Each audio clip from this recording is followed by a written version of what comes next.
This is my life. I wouldn't change my life for all the tea in China. I think I've got the best job in the world. The last fortnight has been the busiest in the football calendar. Manchester United won the cup final. Tottenham Hotspur brought home the European Cup Winners' Trophy. Chelsea stormed back into the First Division. But far from these momentous affairs was the man who, alone, many soccer fans believe, makes British football worthwhile. Stanley Matthews.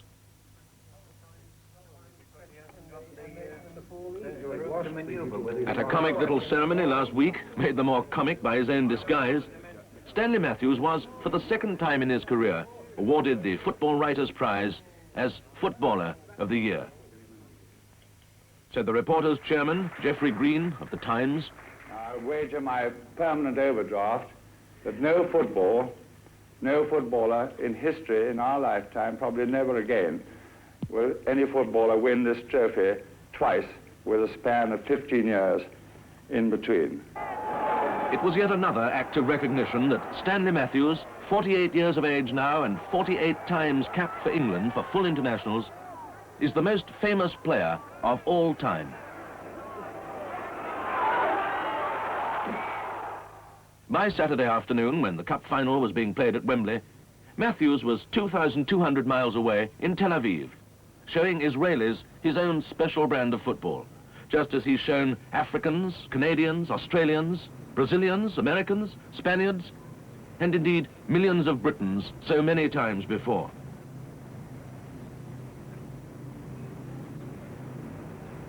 What makes Matthews so outstanding?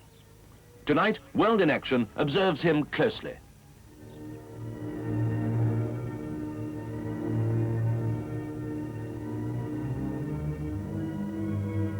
Stanley Matthews was born in the Potteries at 89 Seymour Street, Stoke-on-Trent. Stoke made him a footballer. And there are those in the Potteries who say that in the last 18 months, Matthews made Stoke.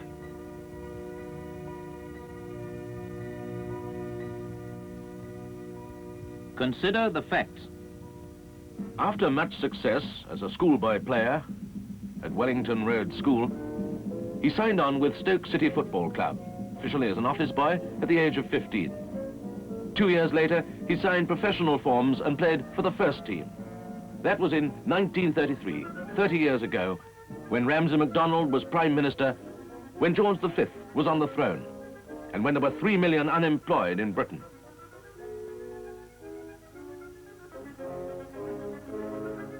That year, Stan and Stoke won promotion from the second division to the first. He stayed with Stoke for 15 years, although there was time out during the war when he was a physical training instructor in the RAF. Then in 1947, Matthews made his only break with the Potteries. He signed with Blackpool.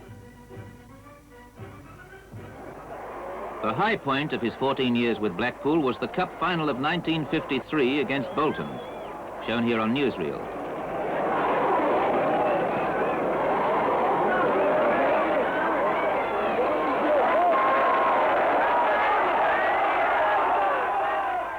After being twice on the losing side in earlier years, Matthews and Blackpool came through to win a very tight game, scoring in the last seconds to make it 4-3.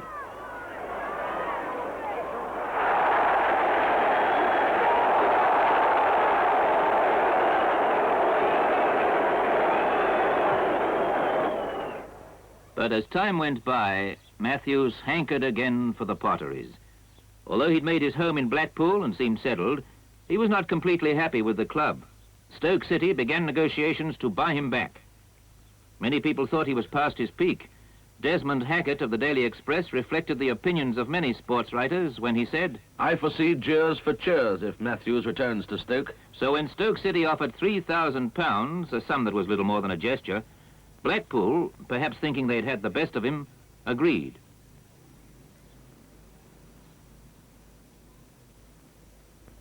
And Matthews went back to Stoke City. The Potteries certainly needed him, for the changes in the last 18 months have been dramatic. As the directors of the Stoke club, testified last week. We had been trying for a few years, really, to get Stanley Matthews back to Stoke. And our gates were down now to 8,000 and 9,000, and we thought something must be done. We made a grand effort and got him to agree to come back to Stoke, and the gates then rose, well, anything from 25, 30,000. There's no knowing what gates we can get with Stanley with us. It really was wonderful, the revitalizing effect he had on the players. He had a wonderful effect on them. He's just like a father to a lot of the players, and in fact, of course, he is old enough to be the father to quite a lot of them. Tony Waddington is the manager of Stoke City. We could not have achieved so much so soon had we not signed Stanley Matthews. He was our shortcut back to getting on our feet again. On the field, particularly, Stan made us a far better side. He's still a very great player. And of course, initially, he brought the crowds back to Stoke. More interesting is the effect that Stanley Matthews' return had on his hometown. There are those who say he revived not only a football club, but the Potteries themselves. Here again from the directors of his club. The effect of a successful football team on a town like Stoke is very great. I can assure you that the pottery manufacturers and others tell me that the work of the people is much easier, they're quicker, and also more happy at the work when Stoke are playing well and winning as they are at the moment. Also, it has a great effect. It brings a great number of visitors to the place who are able to see our wares, either produced or in the shops, and there's no doubt about it, it helps everyone in the community does a successful football team. Well, I think it is true to say that he has increased the productivity of the potteries, although quite a lot of time is wasted talking about this football with the renewed interest. But even so, the productivity has increased, I'm told. The effect that Stanley's had on the town can best be illustrated by the work that's been done on the ground improvements. I would say that the output for the people here has been at least 50% in front of any other building productivity in the district. Stanley Matthews still lives in Blackpool. Every day starts with training on the beach and follows a routine, as he describes. Well, a typical day in my life is 7 o'clock or 7:30 in the morning. I have a cup of tea. Then I go onto the beach. I do about 3/4 of an hour, a little training and exercise and breathing exercises, which I think is very essential.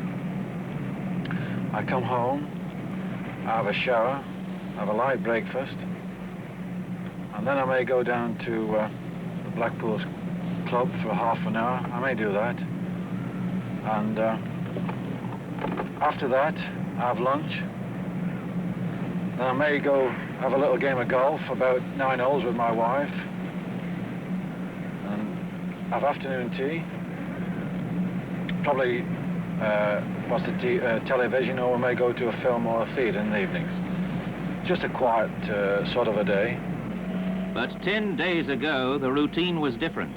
For Saturday the 18th was the day Stan and Stoke were to win promotion to the First Division. Early on Friday morning, Stanley Matthews set off for Stoke, where he was born. World in Action went with him. When I was 14, I left school, and Stoke City showed big interest then. I didn't know anything about that because my father knew what was going on, and he arranged a meeting, and eventually I joined Stoke City as a boy at 15 years of age, you know, licking the stamps in the office and doing odd jobs. And then eventually I think I played 2 games when I was 15 years of age in the Central League game. And when I was 16 years of age, I played 22 games in the reserves. And then when I was 17 years of age, I turned professional. It was a very exciting day. I remember the day when I signed professional forms. Tom Mather, then the manager of Stoke City, I received a £10 signing-on fee, which I thought in those days was a fortune. I started off with £5 a week in the winter playing and £3 a week in the summer. And then eventually, after 2 years, I got the maximum sum of £8 in the winter and then £6 in the summer.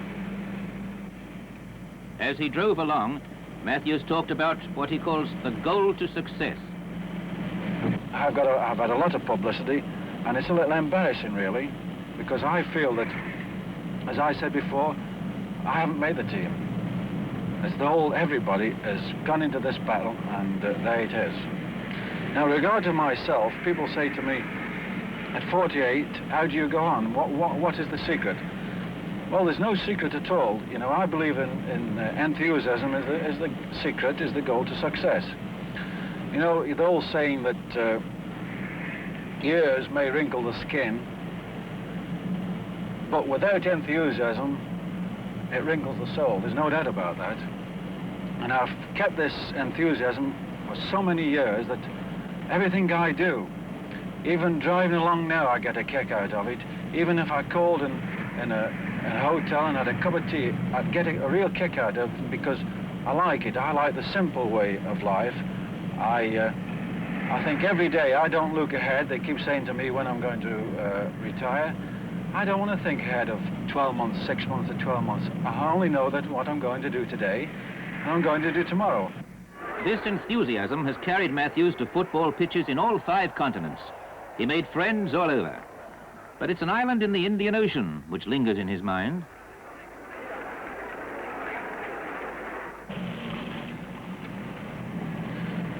I've had an awful lot of thrills, but the biggest thrill, I've played all over the world. I've played with the Chinese, I've played with the Africans, I've played with the barefooted Kenya players.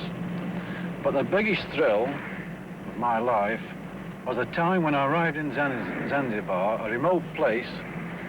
When I arrived there by plane, I was thinking of the Bing Crosby film and Bob Hope, The Road to Zanzibar. Never dreamt that there was so much football activities going out there. And when I arrived, I was welcomed by so many people, little boys holding my hands and clutching me and hugging me. I felt like crying because it was one of the most moving things I've ever seen, and it was wonderful. And I felt somehow that I was more or less like an ambassador to football.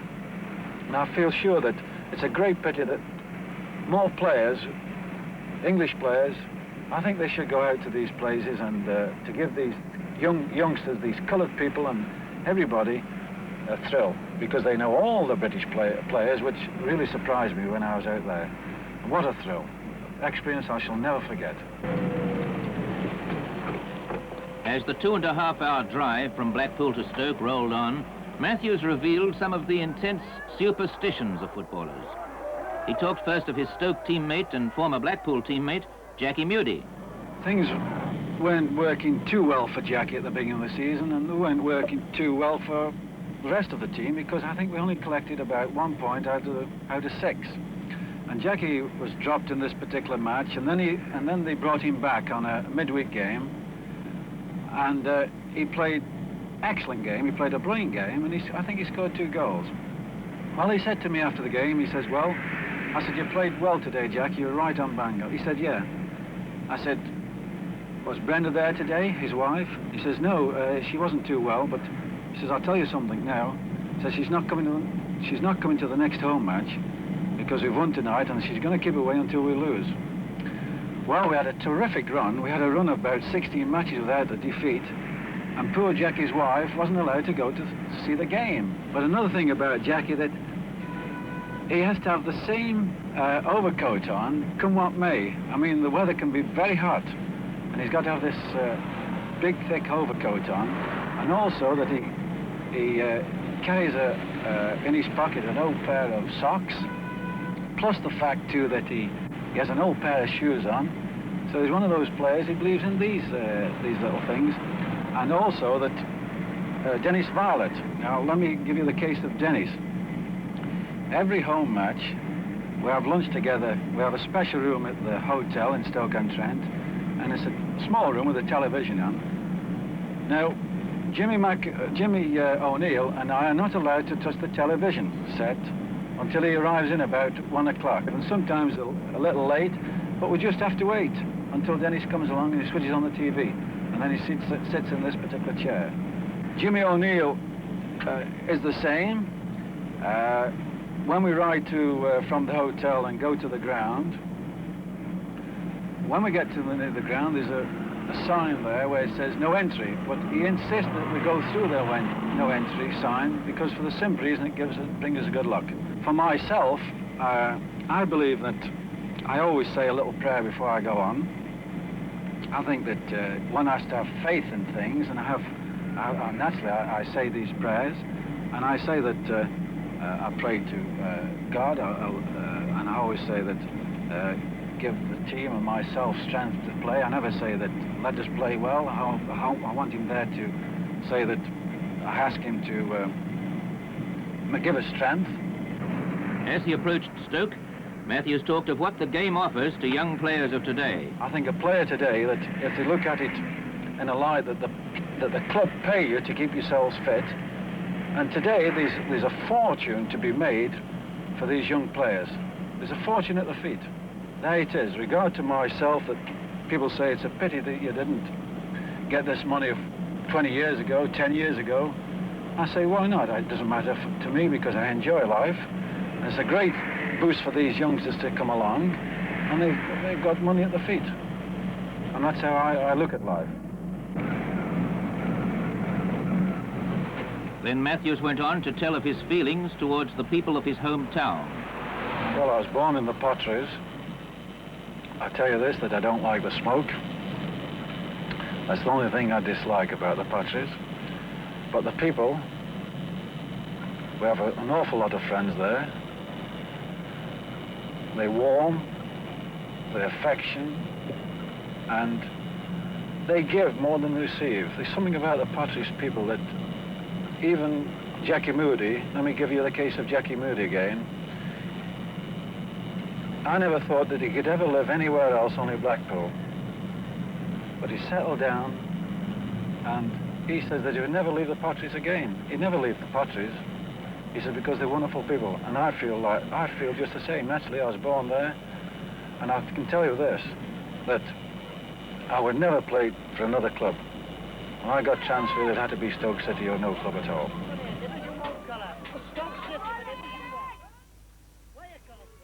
By the time Stanley Matthews arrived in Stoke on the Friday evening, there was First Division excitement abroad in the town. And nowhere more than at the Supporters Club, immediately opposite the Stoke ground. On the left, coming in from the main entrance. I don't know which... As you mentioned, the purposeful buying of the stars has paid immense dividends. When Stan comes, he's made all that difference, like he's made a shoddy horse into a racehorse. He came along and he proved that although he was 40-odd, well in his 40s, he was still more than capable of holding his own with young men. Visitors, Huddersfield Town, what date was it?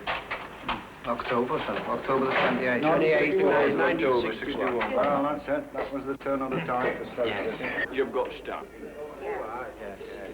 I mean, if he only stands on that centre line and just puts his arm up and says, lads, just calm down, he'll have done his share. He'll be the man of the match then. He's only got to have If he only calms him down, he'll be the man of the match. I've seen Stanley today and he looks as fit as a fiddle, just as if he was 20. 1.5 hours before this crucial promotion match against Luton Town kicked off, the Stoke fans were streaming into the ground. 1 hour before time, Matthews arrived, was quickly surrounded by small boys, and needed the law to help him to the dressing room.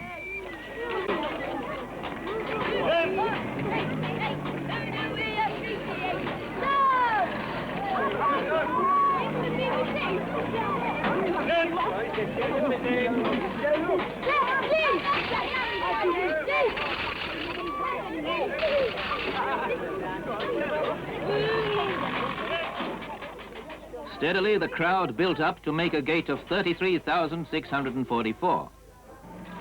People ask me many a times that, so often that these days, the older you get, it is to relax and play football, that you never get keyed up.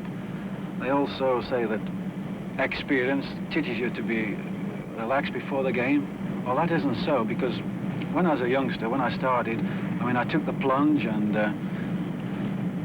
you enjoyed it, but you never got that excitement. I mean, I get excited now before every game and I get very sick, which I think is a good thing, because I know my responsibilities.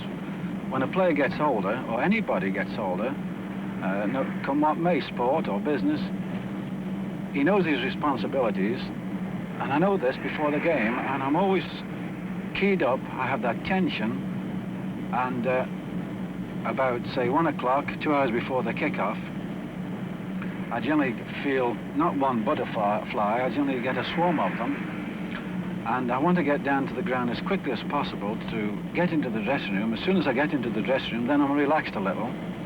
But when I start changing, I begin to feel that sickness, that I must be sick, which I do. And I can't keep away from this, because, as I said, that if I didn't feel sick before the game, I don't think I'd be giving my best.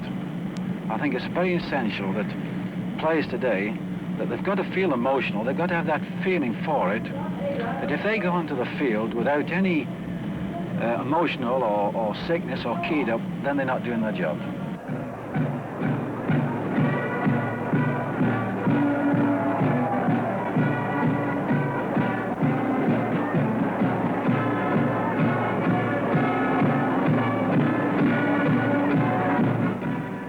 Despite nerves, Stoke used the first half to get a toehold on the First Division. They went into a 1-goal lead. But as they came out after half-time, they were well aware that there was still plenty of fight left in the Luton side.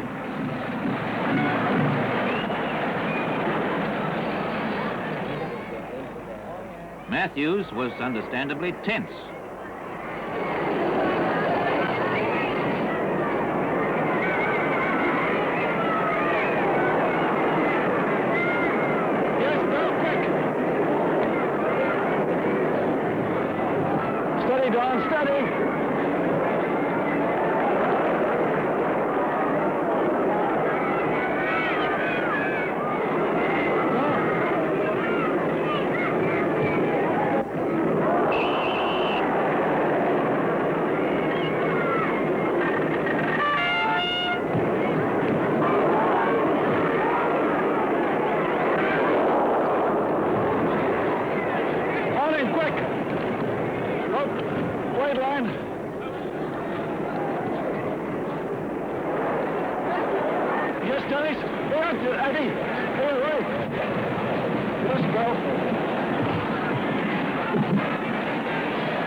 But then the home crowd sensed that the moment of triumph was at hand. It came when Jimmy McElroy sent a long pass to Stanley Matthews.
Stoke City are back in the First Division where they rightly belong. Congratulations to all of them.